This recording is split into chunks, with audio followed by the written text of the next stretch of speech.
Qu'est-ce qui se passe quand un peuple décide de se regarder dans un miroir et de refuser, pour la première fois depuis l'indépendance, de voir le reflet que d'autres ont choisi pour lui? Qu'est-ce qui se passe quand un pays en guerre, assiégé, sanctionné, vilipendé par la presse internationale et menacé par ses anciens tuteurs, décide malgré tout de construire des hôpitaux, de former des médecins spécialistes, d'abolir des frais qui tuaient ses malades depuis des décennies, et de plonger ses mains dans sa propre terre pour la rendre enfin productive? Ce qui se passe, c'est exactement ce que le Burkina Faso est en train de vivre depuis 2022. Et si personne ne vous l'a encore dit clairement, c'est parce que ceux qui contrôlent les microphones n'ont aucun intérêt à ce que vous le sachiez. Abonnez-vous à cette chaîne maintenant et activez la cloche, parce que ce que vous allez entendre dans les prochaines minutes est ce qu'on vous cache activement depuis des années. Posons d'abord les termes du débat, parce qu'il y a une question que beaucoup posent à mi-voix sans jamais oser la formuler franchement. Est-ce que les pays de l'Alliance des États du Sahel ont réellement fait mieux en 4 ans que ce que les régimes précédents avaient accompli en 60 ans? La réponse honnête, chiffrée, documentée est oui. Et ce n'est pas une position idéologique, c'est une réalité que les données elles-mêmes imposent. 62 ans de gouvernance dite démocratique, de présidents désignés avec la bénédiction de capital extérieur, de promesses répétées à chaque cycle électoral, de ressources exportées sans retombées réelles pour les populations, et voilà le bilan qu'on hérite en 2022.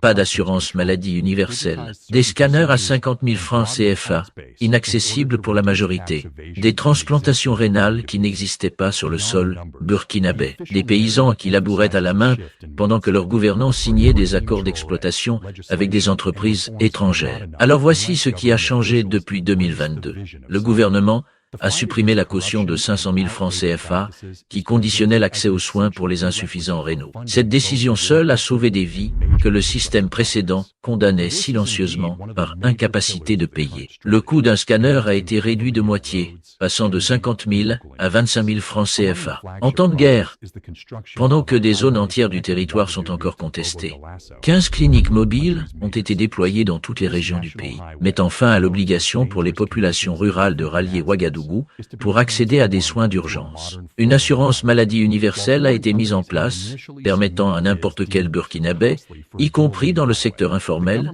de cotiser 4 000 francs par an et d'être pris en charge dans n'importe quel établissement de santé du pays. Et le 29 juillet 2025, dans la nouvelle ville de Tangandogo, s'est tenue la première transplantation rénale jamais réalisée sur le sol burkinabé, dans le plus grand hôpital construit depuis l'indépendance, en coopération avec la Chine. Avant cette date, les Burkinabés devaient prendre l'avion pour aller se faire soigner à l'étranger. Aujourd'hui, c'est chez eux que ça se passe. Parallèlement, 920 centres de santé ont été construits entre 2022 et 2026. 38 structures de santé entièrement nouvelles. Un programme de recrutement de 1000 médecins spécialistes par an sur 5 ans, baptisé Opération 1000 x 5, vient d'être lancé de 1960 à 2022.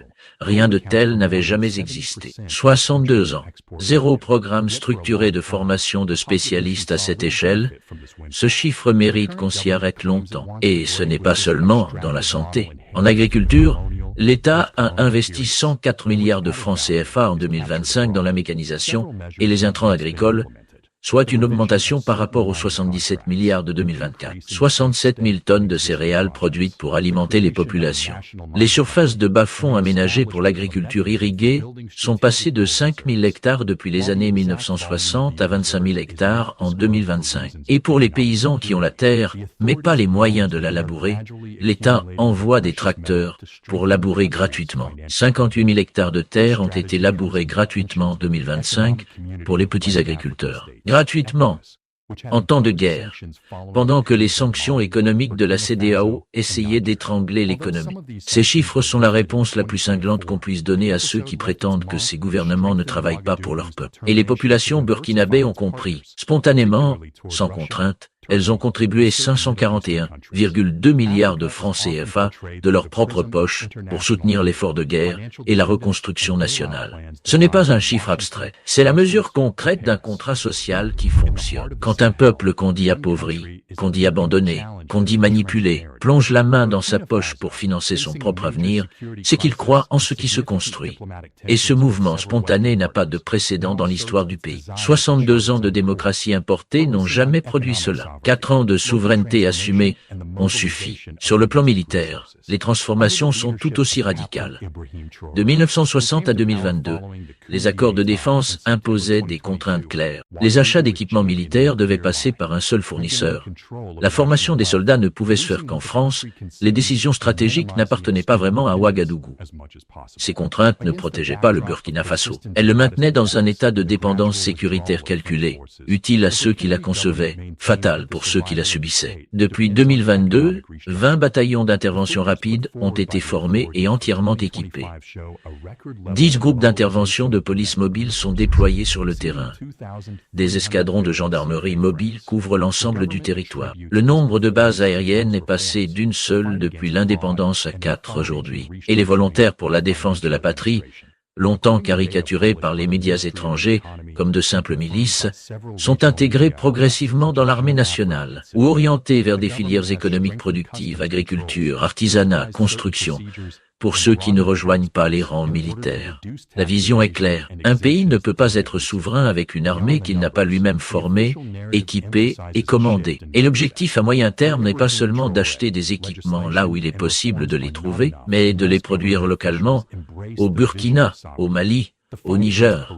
Ce n'est pas de la rhétorique, c'est un programme industriel qui se construit lentement, dans un contexte de guerre, avec les contraintes que cela implique. Maintenant parlons de la question que tout le monde évite, celle de la démocratie, parce que c'est l'argument qu'on utilise systématiquement contre les pays de l'Alliance des États du Sahel. Ils ne sont pas démocratiques, ils doivent organiser des élections, ils doivent revenir à l'ordre constitutionnel. Ces injonctions méritent d'être regardées en face avec toute la rigueur qu'elles exigent. Quelle démocratie veut-on leur faire retrouver? Celle des présidents installés depuis l'étranger dont les politiques vidaient les greniers des paysans pour remplir les comptes d'entreprises multinationales? Celle qui, pendant 62 ans, n'a pas construit un seul programme de spécialisation médicale à l'échelle nationale? Celle qui maintenait des accords militaires qui empêchaient un pays souverain d'acheter librement ses propres armes pour défendre ses propres citoyens? La démocratie n'est pas un modèle universel gravé dans le marbre en 1789 et exporté partout dans le monde comme une vérité absolue. La charte de Kurukan Fuga, signée en 1236 au cœur de l'Afrique de l'Ouest, codifiait déjà des principes de gouvernance collective, de droit des personnes, d'équilibre des pouvoirs et de protection des communautés. 7 siècles avant que la Déclaration universelle des droits de l'homme de 1948 soit rédigée. L'Afrique n'a pas attendu l'Occident pour concevoir ce que signifie vivre ensemble dans la dignité. Et ce que le Burkina Faso est en train de dire, c'est simplement cela.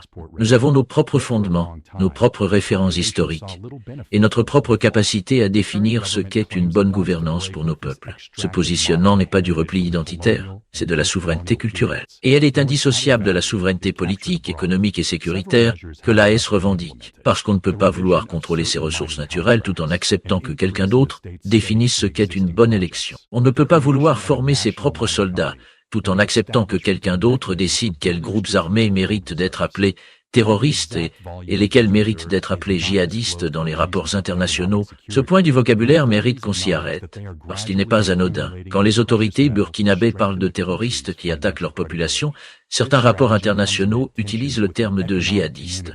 Ce choix lexical n'est pas neutre. Il assigne aux groupes armés une identité religieuse qui les inscrit dans un récit global, les rend plus difficiles à qualifier d'ennemis d'État et protège implicitement leurs actions derrière une couverture idéologique. Nommer les choses, c'est déjà choisir un camp. Et, quand les institutions internationales choisissent leur vocabulaire pour décrire les attaques contre des civils africains, on est en droit de se demander de quel camp elles parlent réellement. La même logique s'applique au rapport sur les droits de l'homme. Quand une organisation produit un rapport de milliers de mots sur une accusation contre un soldat burkinabé, mais est incapable d'écrire une seule ligne exigeant que les groupes armés rendent compte des embuscades, des enlèvements, des destructions de convois, d'approvisionnement et des attaques contre des civils dans les corridors économiques du pays, on n'est plus dans le domaine des droits humains. On est dans le domaine de la politique. Et l'histoire de Kadhafi, dont les rapports internationaux ont été utilisés pour légitimer une intervention militaire qui a détruit la Libye et tué ses habitants, reste une leçon que le continent ne doit jamais se permettre d'oublier.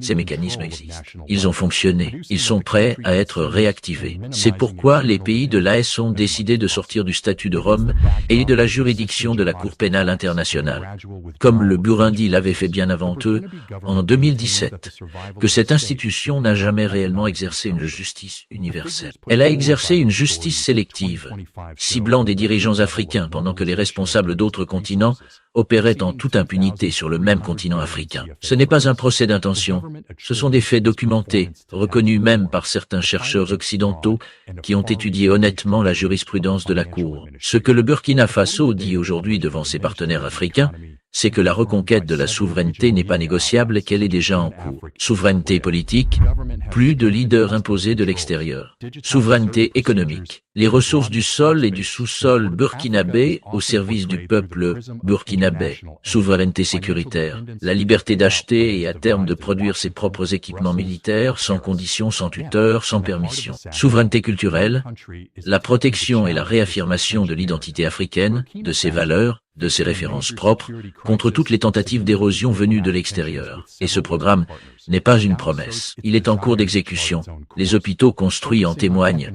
Les champs labourés gratuitement en témoignent. Les 541 milliards cotisés spontanément par le peuple en témoignent. Et les soldats formés sans l'autorisation d'une puissance étrangère en témoignent. Le Burkina Faso n'est pas en train de rêver sa souveraineté. Il est en train de la construire. Brique par brique, dans la difficulté, sous la pression, et avec la dignité de ceux qui savent pourquoi ils se battent. La question qui reste posée à toute l'Afrique est simple.